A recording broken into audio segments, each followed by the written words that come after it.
Standing up in McKinney. This is According to Callus.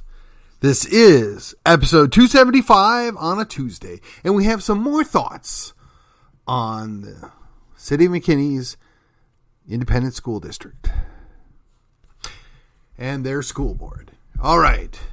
Now, I will say that last Thursday, the episode that I put out on Let's Talk About Tuesday probably spurred the most amount of downloads for a single episode in quite some time. So perhaps this is going back to the well another time. Perhaps this is just a natural expansion of the thoughts that I've developed when dealing with things. But failing that, it is online with the week of choices that we make and how the elections coming up are going to make a difference in our lives. So locally, very few things have more impact than the local school board. The one I happen to reside in is McKinney. For a good number of years since I've been in McKinney City of, I was in the neighboring school district. But now I'm back in McKinney ISD, and I've been paying attention. I've been a little involved all the way back to 2019. And I will say that early on, I was enthusiastic and happy. I thought the school board had made some smart decisions on the exit from COVID and doing away with the mask nonsense and not forcing people to get the jab. And just the general mood was as they were in the right direction. And in fact, they defended the Pledge of Allegiance for the students. Yes, I was encouraged. I thought we were perhaps on the right path. However, in the intervening several years, I have had the folly of that thought process brought to mind. None other than when my friend Chad Green got himself elected in 2021. And the year and a half that's followed has been nothing short than fascinating, ridiculous, and quite frankly, disappointing all at the same time. So I've got several primary takeaways. And I'm going to take a little time to color in why I think that. And then I'll give you kind of an encapsulation of how do we go forward. So they would be no vision, no direction, no solution, and quite frankly, no value. So, before I go any further, let me just remind you, if you want to help me and this show, you need to like, subscribe, comment, share this show. Put it out there. Let people know of the work that that I am doing in McKinney, Collin County, Texas. I would love it to be shared wide and far, because I think there's a lot that we can learn and take away from our little town of McKinney, which is now over 200,000, and Collin County, which is now over 1 million people, and just how do we fight effectively against government tyranny and overreach. But we have to do it with a cheerful attitude, and we've got to be positive and keep moving forward, and don't get beaten down by the losses that we're going to take. And I mean, quite honestly, it's hard to be positive all the time. It's a challenge to look past defeats. But if you only dwell on your failures, you will never make the next move. So, here we go. No vision. Now, I say this knowing full well that there is probably a vision statement for McKinney ISD. In fact, I would say that the school district actually lost their vision. And why do I say that? Because we have gone from an A-rated school district to a B to an even lower B-rated school district. And we don't have a way forward. We don't know what we want to do. We are so concerned about, I don't know what they're concerned about. Because quite frankly, they don't put forth a coherent vision. Honestly, I'm sure it's there. I'm sure I could go read something that is a bunch of platitudes strung together to encourage people to be happy with the status quo, but that's just not the case. I don't see it. There is no inspirational vision. Let's rekey that. No inspirational vision. Okay, I don't know what else I can say about that. If somebody disagrees with me, feel free to leave a comment. If somebody thinks that I'm missing something or I'm wrong, feel free to leave a comment. If not, let's go on. No direction. Okay, this one's a little easier to explain. In the first, let's see, I guess since about October of last year, I had gone between October and May, 5 different school board meetings. And since August, I think I've been to September and October school board meetings. Or I'm sorry, September and October's August and September school board meetings. I don't know why I got stuck on October there. It's, just now October. In any case, not impressed. They seem to spend far more time beating up on Chad Green, the one guy that doesn't go along with the status quo, the one guy that asks questions, the one guy that, quite frankly, is the sheep among the goats. Why do I say that? Because Chad came on board and he was quite clear. Look, we need to get back to an A-rated school district. We need to look at some different ways that we can apply what we're doing here. We need to find a way to better apply the STEM program in McKinney. We need to figure out a way to take advantage of the Collin College location that focuses on all those STEM things. But we don't. We don't have a plan, and there's no way forward. The school district, or the school board if you prefer, has spent an enormous amount of time going after Chad Green. They've spent an enormous amount of time creating division by refusing to address a few simple concerns that parents have been bringing to their attention for the better part of a year.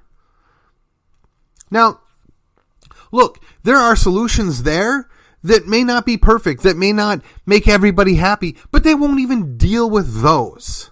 In fact, it seems to me that the entire school board is nothing more, with the exception of Chad Green, nothing more than a rubber stamp to whatever it is the superintendent wants. When the last time I looked, the school board is supposed to set the policy, the direction, the vision, and move forward, and the superintendent works for them, and it is his job to carry out the tasks at hand. And case in point to this, the school district does work hand in hand with the city council.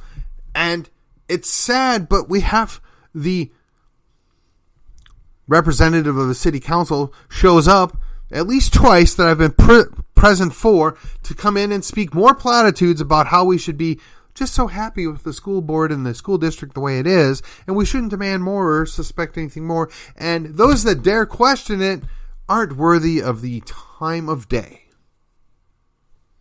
And if you think I'm not being fair, well, it's my show. I get to do that.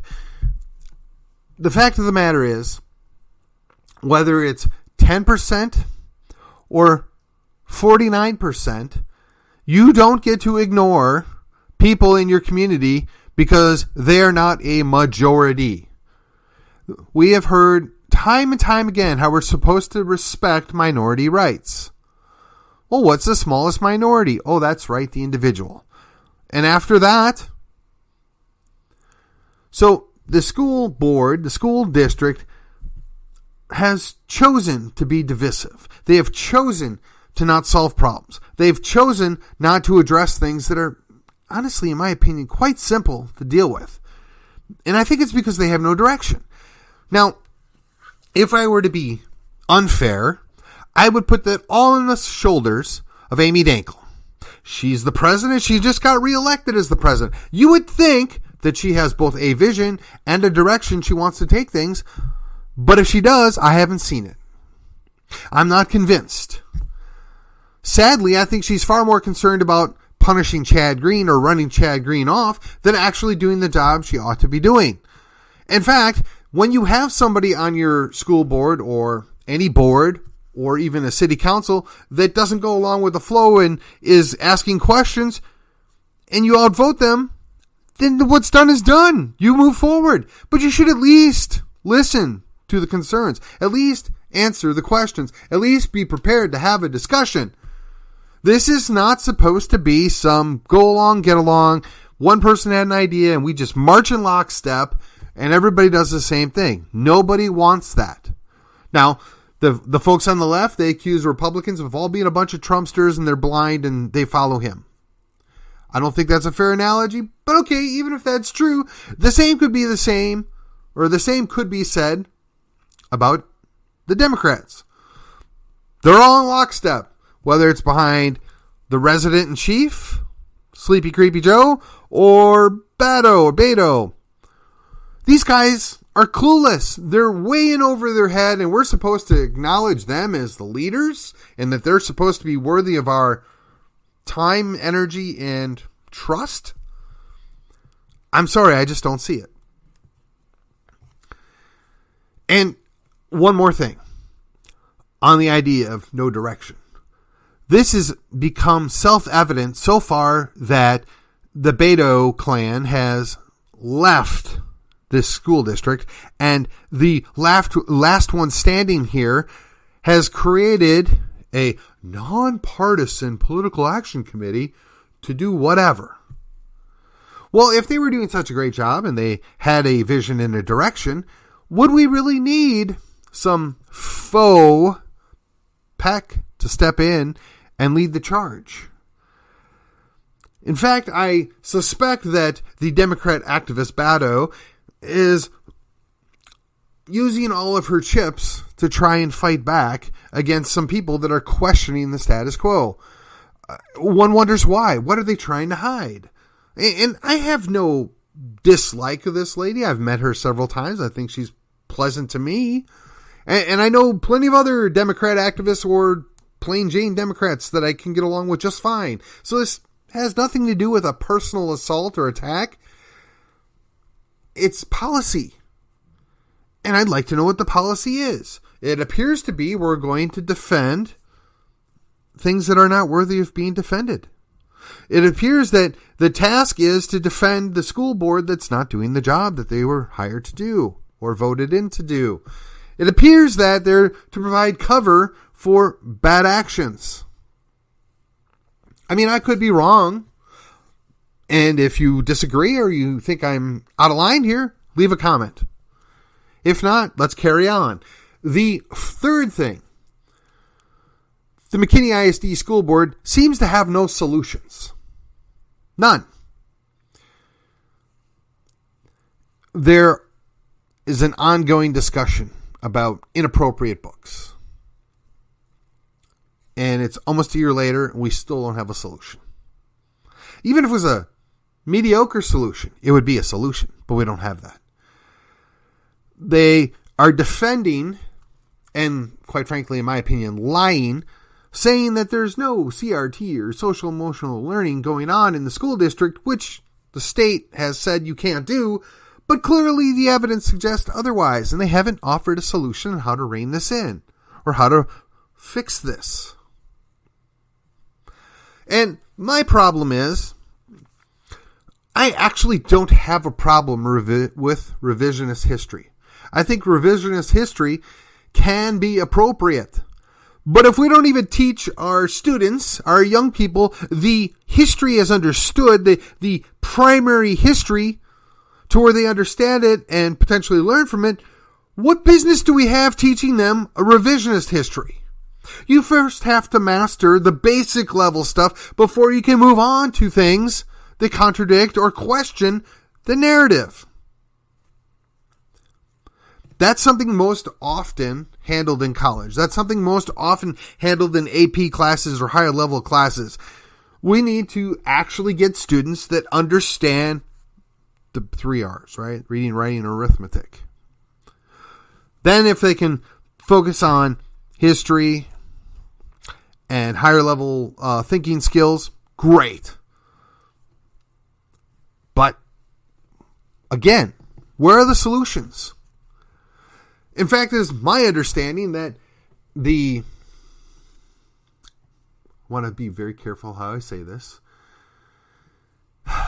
the bureaucracy that actually runs the school district being a bloated monstrosity of bodies that don't actually teach students anything, excel on the idea that there's really nothing to hold them accountable for because there aren't a full set of policies and procedures in place, because that only seeks to protect the bureaucracy as it is. And if we were to actually put forth policies and procedures on how these things should work, there would be something to hold them accountable to or for. In fact, there's a hodgepodge mess of things from both the state and the Fed level that are put upon them that they have to accommodate to continue to get the extra money that barely causes the school district to break even, because the people that are there are existing only to get additional funds. Nobody's looked at the idea of, are we getting results? We spend more money now, even adjusted for inflation, than we've ever spent, and our students come out subpar. Our school district ranks a lower B. How does that happen? Where's the solution? Could we maybe look at doing something a little bit differently than what we're currently doing? Now, the school board says no. We're just going to continue to let the people that are here do what they've been doing, which isn't working, or is failing, or getting worse. And because one member of the school board dares to question the narrative, no, we're going to spend all of our time going after him. We're going to dream up a list of accusations that can't be substantiated and really, quite frankly, have no weight anyway, to try and run him off. Now, fortunately, Chad Green's made of tougher stuff than the rest of the school board. Fortunately, Chad Green was not co-opted like the two other guys that were elected at the same time that he was. And, I had high hopes for them. I've met Larry. I like Larry. I suspected that he was going to have different political views than I did, but he at least portrayed the idea that he was open to different ideas, that he wanted to reform some things. And to the best of my knowledge, he has not done any of that. He's just gone along with what's going on. He's just gotten on the train. And then, of course, there's Harvey Oaxaca. Now, you can't hate on Harvey. He's put in his time. He's done a great job for the school district up until the point that he was elected. And now that he's there, he serves largely as a rubber stamp. I've heard him ask a couple of questions here and there. I've heard him, even step outside of the narrative on at least one occasion. I don't remember the specifics of it, but I do remember the kind of nasty look he got from the president of the school board. But he's interested in one thing: going along to get along, in my humble opinion. And that doesn't serve anybody well. Now, I understand when he was a principal or a vice principal or a teacher, that was his job. He had to do it. That was what was necessary in order to be successful. I get it. But you're not. You're part of the leadership team now. If you're not willing to stick your neck out for something now, why bother? The same could be said for Larry. And I had high hopes for both of these guys, but they've been co-opted. That's the only way I can explain it. And that's my opinion, because it's my show and I can do that. I don't have any evidence. I don't need any evidence other than they don't do anything that questions anything. And again, like I said, I've met both of them. They're both gracious, nice people. I enjoy speaking to both of them when I've had the opportunity. I don't hate on them. I don't dislike them personally. I'm just really disappointed with the performance.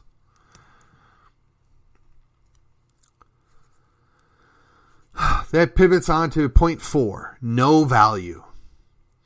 I really don't see the value we're getting out of the school district or the school board at this point.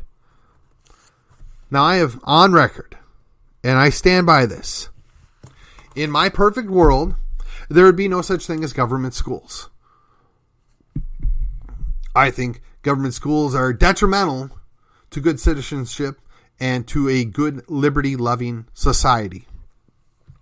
But we don't live in a perfect world.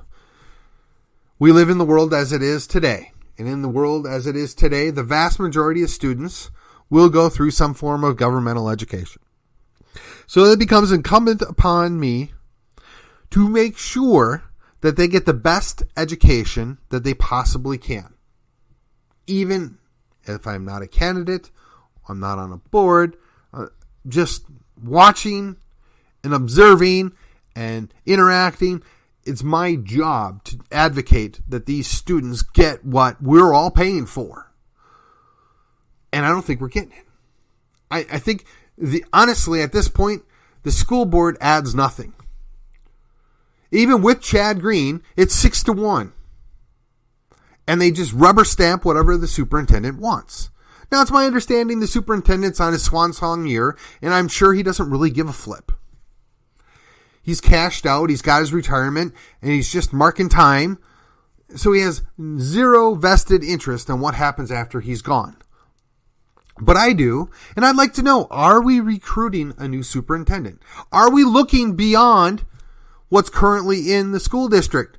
Because I'm fairly certain we have not thought ahead and groomed, whoa, that's maybe not the best word to use. We have not prepared somebody to take over once the superintendent is gone. Oh, I'm sure we've got a couple of vice or assistant superintendents. I've heard a name of somebody that's in charge of HR that might be I'm sorry. For those of you in HR, don't take this the wrong way, but heck no. Heck no. You're more concerned about T's being crossed and I's being dotted and not offending people than getting a job done. I have zero interest for most people that are in a bureaucracy that serve in the HR department. Sorry, no. You might be awesome in HR. In fact, you might do a great job in protecting the company and doing all that stuff, but to put you in the top dog seat and make sure that you are in charge of everything, I'm thinking you're going to be a little too hesitant. You're going to be a little too concerned about things that, as the big dog, shouldn't be your primary concern. Just because, let me give you a military analogy. Just because you're an excellent XO does not make you a good CO, which would be the executive officer versus a commanding officer. And sometimes people that are excellent executive officers, when they're put in to being a commanding officer, understand that maybe this isn't what I want, and they seek to be an executive officer somewhere else. Of course, that's just my guess. I don't know. I'm speculating here. But the two work together. They're supposed to be a team. They're supposed to ensure that they have a good chain of command and a good flow and progress, and that they are accomplishing what they set out to do. That means that they have a vision. They're working towards the direction, and they have solutions to problems, of which our school board, our leadership, doesn't seem to have any.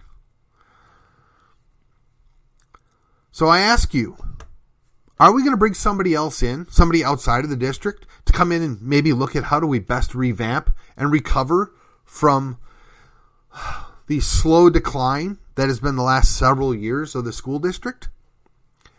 That's a good question. I'd like to know. Are they going to be willing to do that? Or do they feel like they're obligated to just push the next person up in the chain? Maybe that person's not ready. Maybe that person will never be ready. Maybe that person isn't qualified. I don't know. I hate to say this. As somebody that actually did look at going into education years ago, when the first question I'm given is, what sport do you coach? That does not breed a lot of confidence.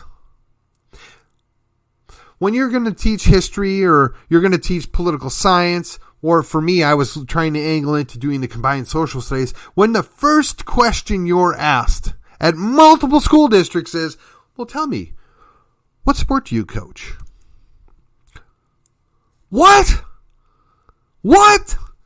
I'm sorry, I was looking to teach students how to think and how to process and how to understand government around them and, understand what's happened for the last couple thousand years in the greater context of the day we live in.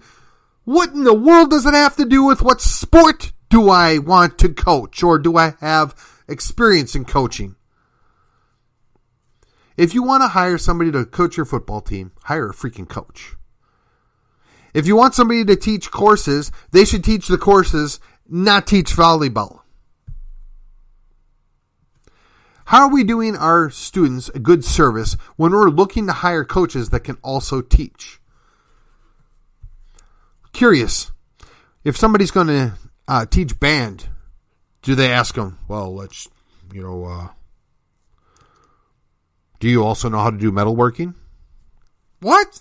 No, band directors play instruments and they teach band or orchestra. I mean, it's like asking a drama teacher, well, do you also do woodworking? No. Now, I know, look, there's only so many male teachers, and the assumption is if you're a male teacher that you probably played a sport and that you ought to coach a sport. Well, that's great, but what if you're not? I'm sorry, if you're in a high school and you've got, 90% ladies teaching, you ever wonder why young men have a hard time learning? Well, we're going to go off on a tangent here, but if you cater the entire school district to teaching young girls how to learn, what do you think happens to those young men? I'm just saying. Now, is this directly related? No, but this is something that ought to be considered. This is something that, we can't pretend doesn't exist, but we do, because we don't solve the simple problems in front of us. Why would we dare consider something that's a little more vexing or a little more challenging?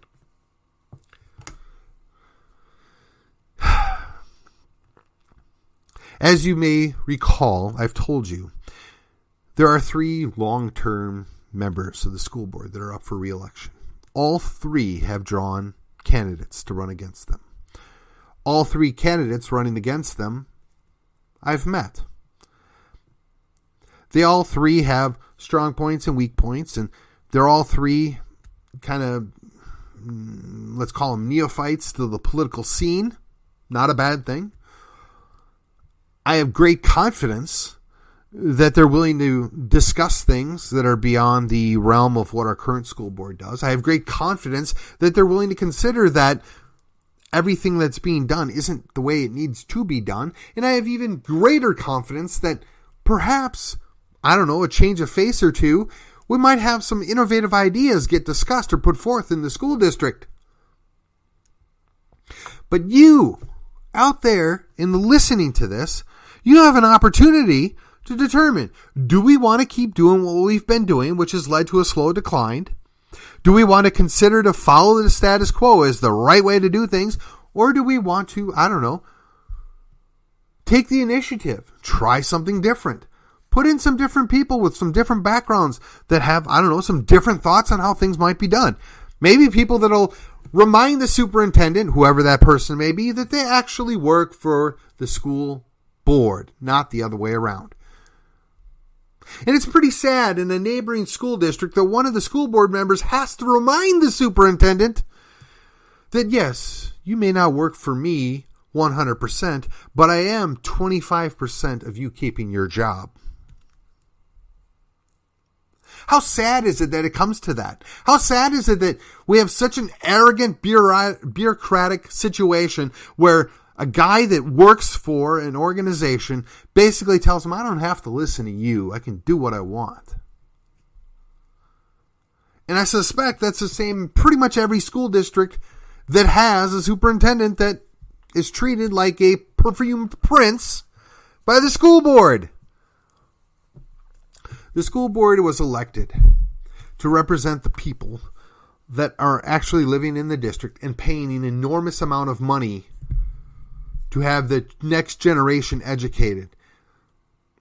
And when the superintendent and all the people underneath him or her choose to disavow the directives they get from the school board, choose to do their own thing without feeling like they have to report or explain themselves, when they bloat their own bureaucracy, expending huge sums of money on things that are not actually educating the next generation, how do we fix that?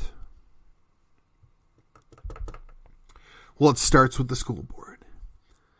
You have to win the school board, and then you have to look at what do we do to fix this.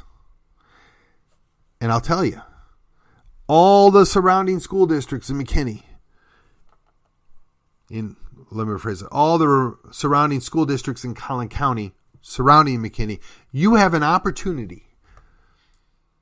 You have an opportunity to look forward and say, what's good enough isn't good enough anymore. We need to do better. We need to look at how can we do better. And we can't do that if we're afraid of some bureaucratic person that works for us. I would suggest to you that we need to be willing to take just a little bit of risk. Because as another elected official said, yes, we're supposed to put aside our divisiveness. We're supposed to put aside our political aspirations for our children. We're supposed to look forward to our children and how do we give them the best opportunity we can. And sometimes that means you got to check that R or the D at the door. Yeah, I agree. But the problem is nobody does. So that means we have to fight fire with fire. That means we have to get in there and do what we got to do, which is what's best for our children, for the next generation. And we got to quit pretending that this is a Marcus to Queensberry fight. We got to quit pretending that all is okay. We got to quit pretending that there's nothing wrong when there clearly is. And it's not just in McKinney ISD. It's pretty much everywhere in the state. We need to get off our butts and do something about it. And in McKinney, we're fortunate. We have 3 people running for school board. In Princeton, the next town over, we got another guy running for school board. In Frisco ISD, they took 2 of the 3 seats, and I'm confident they're going to have a couple of more good candidates come down the pike for the next election cycle. And in Prosper, they got to throw some of those bums out. And that superintendent shouldn't have a job, but apparently the school board forgets that the superintendent works for them and refuses to do what they need to do. In Lovejoy School District and Plano School District, we can fix a lot of our problems if we'll just quit ignoring the problem. McKinney ISD is just a symptom. What goes on in your school district's just a symptom.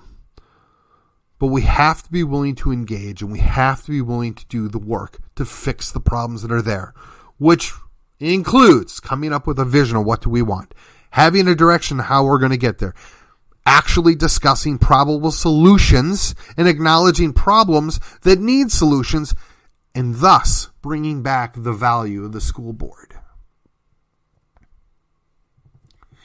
And with that, this was According to Callus. This was episode 275, coming out on Tuesday, October the 4th. And with that, I will see you on the other side.